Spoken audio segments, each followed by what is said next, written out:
Hello, fellow classmates. This is Tori Tier bringing you a lesson on motivating adult learners. I hope you enjoy and appreciate my contribution to this assignment. So for this assignment, I decided to read Raymond Wlodkowski's Enhancing Adult Motivation to Learn. This book is about 500 pages, so it is too long to comprehensively cover in detail all the content contained therein. So for my purposes, I will present information that should serve as a guide or foundation for your further research and use as you find yourself in unique teaching contexts in the future. As an overview, what I'd like to cover is first, what is motivation and why is it important for learning? Who are our adult learners and what are the factors that we must understand as we endeavor to educate them? And finally, how do we accomplish the goal of motivating adult students to desire learning? To begin, we must ask and answer the questions, what is motivation and why is it important for learning? Let's look at a few definitions. Biologically speaking, motivation is a process that determines how much energy and attention the brain and body assign to a given stimulus. As educators, our goal is to get students to direct their energy and attention to us as instructors, the course content that we are presenting, and one another as we all engage in discussion. From a neurological point of view, intrinsic motivation is entailed whenever people behave for the satisfaction inherent in the behavior itself. In other words, when students actually desire learning and are satisfied by the process and product of learning, then they will be intrinsically motivated to learn. So we as educators must foster this desire and satisfaction with the process and product of learning. And practically speaking, when there is no motivation to learn, there is no learning. Finally, concerning a definition of motivation to learn is the tendency to find learning activities meaningful and worthwhile and to benefit from them. In regard to our previous practical definition of motivation, if students do not find our learning activities meaningful and worthwhile and find no benefit from them, they will not be motivated to learn, and indeed learning as we intend it will not take place. At this point, you may be asking, how do we motivate students to desire learning? How do we get them from this to this? Now, before we can answer that question, we must answer this one. Who are our adult learners? Now, some important factors to consider concerning adult learners and motivation are as follows. Generally speaking, we have three categories of adult learners. We have younger adults, ages 18 to 24, working age adults, 25 to 64, and older adults, ages 65 plus.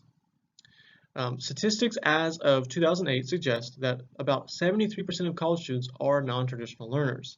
Examples of non-traditional learners are people who have delayed enrollment in post-secondary education, part-time attendance in post-secondary education, people who are financially independent, have full-time jobs, have dependents other than a spouse like children, single parents, for example, and people who have non-standard high school diplomas like a GED. We also need to understand that women, not men, make up the majority of adult college students ages 25 and greater. Also, there is a growing ethnic and cultural diversity among students ages 25 and greater. Presently, it is about 12%, but it is rising. And finally, we need to understand that the wide spectrum of adult learners comes with it a wide spectrum of intelligences or learning tendencies. You have, for example, logical mathematical learners, spatial, bodily kinesthetic, interpersonal, naturalistic learners. You also have the distinction between intellectual, practical, and emotional learners. Now, the focus of Wlodkowski's book is on working age adults, non-traditional college students, and older adults. Though indirect, we can correlate this information to Christian higher education. If you take DTS as an example, we have students from all three categories of adult learners. We have a number of non-traditional learners. We have a vast number of women and ethnic and cultural minorities and international students. And with all of that comes people with multiple intelligences. But we can boil all this information down into three important factors that we can consider as we look at how do we motivate these types of students to desire learning. As Wlodkowski says, intellectual capacity during adulthood is a combination of genetic expression, experience, and knowledge that displays continued growth and highest potential in culturally relevant real-life situations. Cultural relevance and pragmatism, those are two important things that we need to consider as we educate adult students. Also, adults have a self-concept of being responsible for their own lives. They need to be seen and treated as capable of self-direction. In other words, they need to expect success in order to be motivated to learn. We can understand this as volition and success. Finally, adults become ready to learn those things they need to know or to cope effectively with their real-life situation. These students are usually highly pragmatic.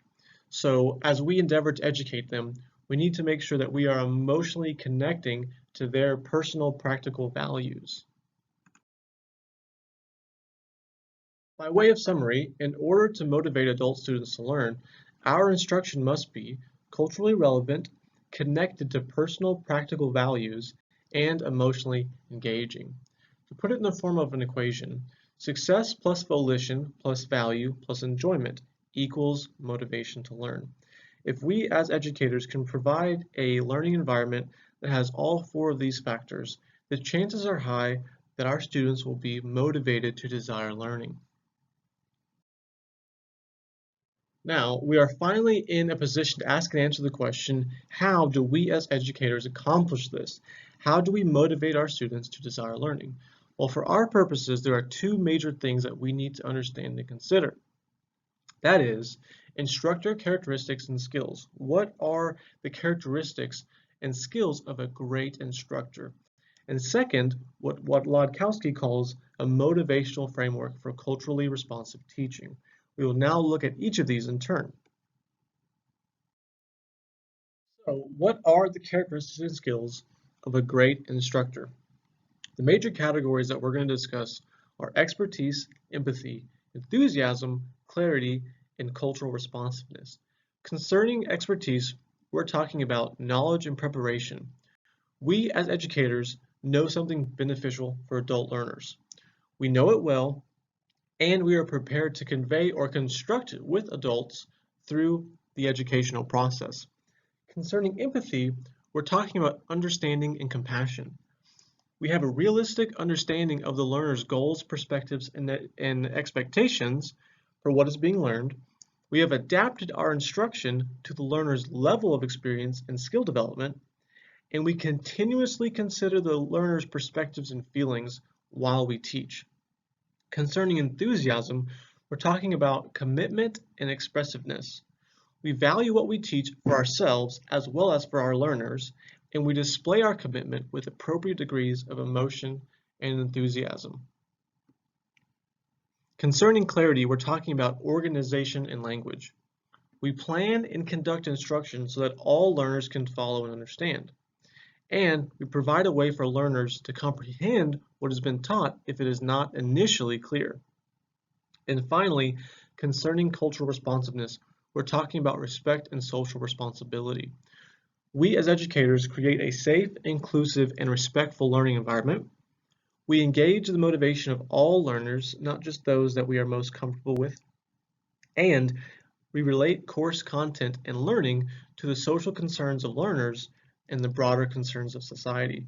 So in an American context, or take DTS for example, we need to take into account the vast differences of our students in our classroom, international students, women, ethnic and cultural minorities, non-traditional learners, and across cultural contexts, we need to make sure that we relate our course content to that unique cultural context. Next, let's look at Wlodkowski's motivation framework for culturally responsive teaching. In the figure on your left, you'll see the 4 factors that you need to consider when trying to develop a healthy learning experience for your students moment by moment. Those factors are establishing inclusion, developing attitude, enhancing meaning, and engendering competence. Concerning inclusion, this is important because it fosters student involvement. If you build relationships with your students, develop a learning community where the students are interacting with you, with one another in a healthy way, and foster a climate of respect, your students will feel safe, they'll feel more included, and that will engender greater involvement among your students. Important to take note of is the differences in verbal and nonverbal communication depending on your constituency, whether that's a Western group of learners or maybe a non-Western or more than likely a heterogeneous group of learners at one time. Next is attitudes. Attitudes are important because they influence behavior. For our purposes, we're wanting to foster positive attitudes in order to influence positive behaviors.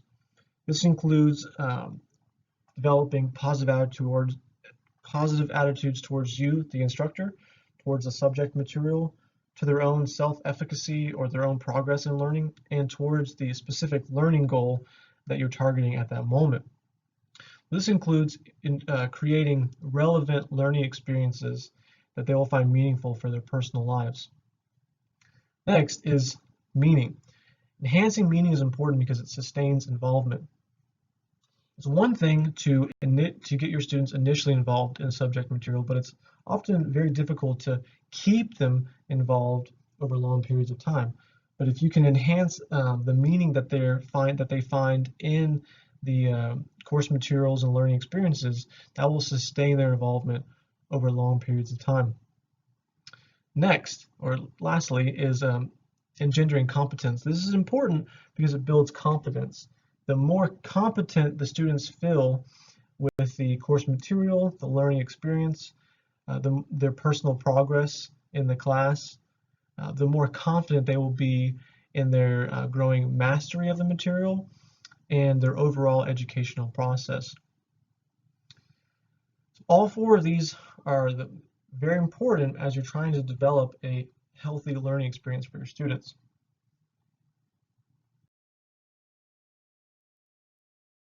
Bringing everything together, let's review. Our goal is to motivate students to desire learning. We do this by targeting student success, volition, value, and enjoyment. We target these 4 areas by 2 major considerations. First, in our instruction, we make sure that it demonstrates our expertise, empathy, enthusiasm, clarity, and cultural responsiveness.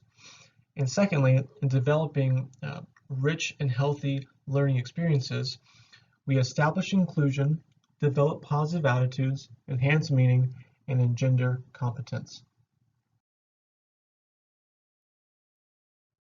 In closing, you might ask, what do I do next? Well, read and find out. Like I said, Wlodkowski's book is very lengthy, but very in-depth concerning how to motivate students to learn. What I encourage you to do as you find yourself in unique teaching context, to have this book with you, and as you're trying to develop your course, that you use the book as a great resource in how to target student success, volition, value, and enjoyment in the course material and in the learning experiences that you have. Fellow students, thank you so much for giving me your time and attention. I deeply would appreciate your feedback on my presentation and my teaching ability as I try to enhance it and sharpen it. I look forward to our coming discussion. And again, thank you so much. Take care.